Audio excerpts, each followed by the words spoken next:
Welcome to this explainer. Okay, I'm just gonna say it. Your brain might actually be misleading you every single day. Seriously. But it's not because it's out to get you or destroy you. It's actually working overtime to protect the person you believe you are. It's this wildly fascinating, totally hidden process that shapes literally almost everything we think and do. Okay, let's dive into this. We all like to think we see the world clearly, right? We're logical, we're rational, but what if what you call objectivity is actually just a carefully defended version of reality? Picture this. You know someone who thinks they are always perfectly rational, but then a friend gently points out, hey, you're reacting a little emotionally right now. Instead of stopping to reflect on it, they instantly fixate on one tiny, completely minor logical error in their friend's wording, and they use that to dismiss the entire observation. I mean, does that sound familiar? To figure out why we actually do this, we're going to explore a truly brilliant conceptual framework today. Now, this entire explainer is grounded in the original concepts and psychological framework developed by Sara Shadabi. She's a fantastic psychoanalyst and researcher, and her work provides us with an incredible lens into exactly how our minds selectively perceive, minimize, or just outright reject information that threatens our self-image. Part 1. The Protective Illusion. You see, the mind doesn't just record reality like a perfectly calibrated video camera. Perception is way more like a complex filter. It's constantly being shaped by our past experiences, our expectations, our emotions, and our deeply held core beliefs. So when we say your brain is lying, we're definitely not talking about a literal neurobiological deception. Your neurons aren't secretly plotting against you. It's actually a powerful, provocative metaphor for our unconscious psychological defenses. It's all about motivated reasoning and selective attention.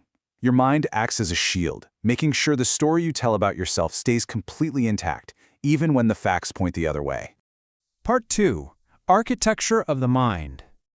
To truly grasp how these mental defenses operate, we've got to look at this through two different but totally complementary psychological frameworks. First up, the classic psychoanalytic perspective. Sigmund Freud introduced the concept of the ego as a psychological function.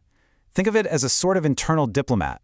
It's constantly negotiating between our base impulses, the harsh demands of reality, and the superego, which is basically our internalized sense of morality. So if a brand new piece of information suddenly clashes with your superego's moral expectations, just accepting it might produce intense guilt, shame, or a terrifying sense of inconsistency. And that's exactly when the ego steps in and blocks it. Now, what's really interesting about this is the cognitive psychology angle. Here, we talk about cognitive schemas. You can think of schemas as these deeply held core beliefs that act as interpretive filters for your brain. For instance, if you have a core schema that says, I must always be perfectly competent, well, that belief is going to completely dictate what you even notice in the first place. You'll remember your successes crystal clear, but you might unconsciously dismiss or literally fail to process constructive feedback, all because it conflicts with that core filter. Now, I want to make something absolutely crucial clear here. Neither the psychoanalytic ego nor these cognitive schemas are literal neurological organs. You can't just point to the ego on an MRI scan.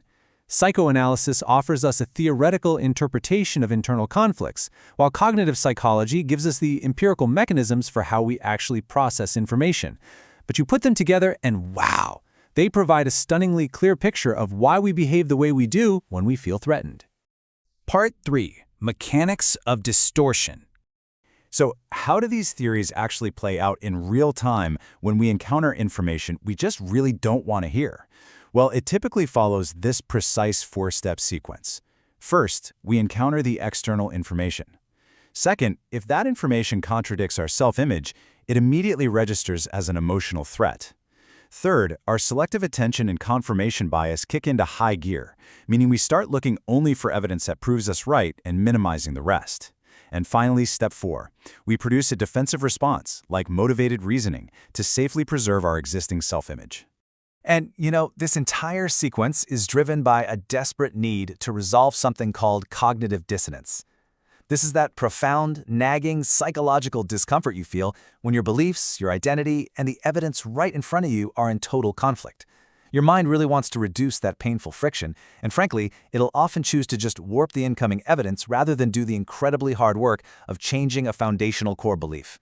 We see this literally everywhere. Take intimate relationships, for example. A partner might entirely overlook glaring red flags just to maintain the belief that they've found their soulmate. Or in workplace disagreements, an otherwise brilliant manager might blame a project's failure entirely on their team just to protect their competent leader schema. And in ideological or political debates, while we all know someone who will completely ignore objective statistics if those numbers challenge their worldview. Though, of course, we tend to think it's always them doing it and never us, right? But the truth is, this is a totally universal human mechanism. Part 4. Intelligence as a defense. We often assume that smarter people are just inherently better at seeing the truth. But actually, highly intellectual people frequently use their intelligence not to uncover reality, but to build vastly more sophisticated psychological shields. This brilliantly illustrates the psychoanalytic concept of negation. Take this quote, for example. "I'm not angry with her, but everything she does is manipulative." What's happening here is the person is verbally rejecting an emotion, anger, while simultaneously and indirectly revealing it through their incredibly harsh judgment.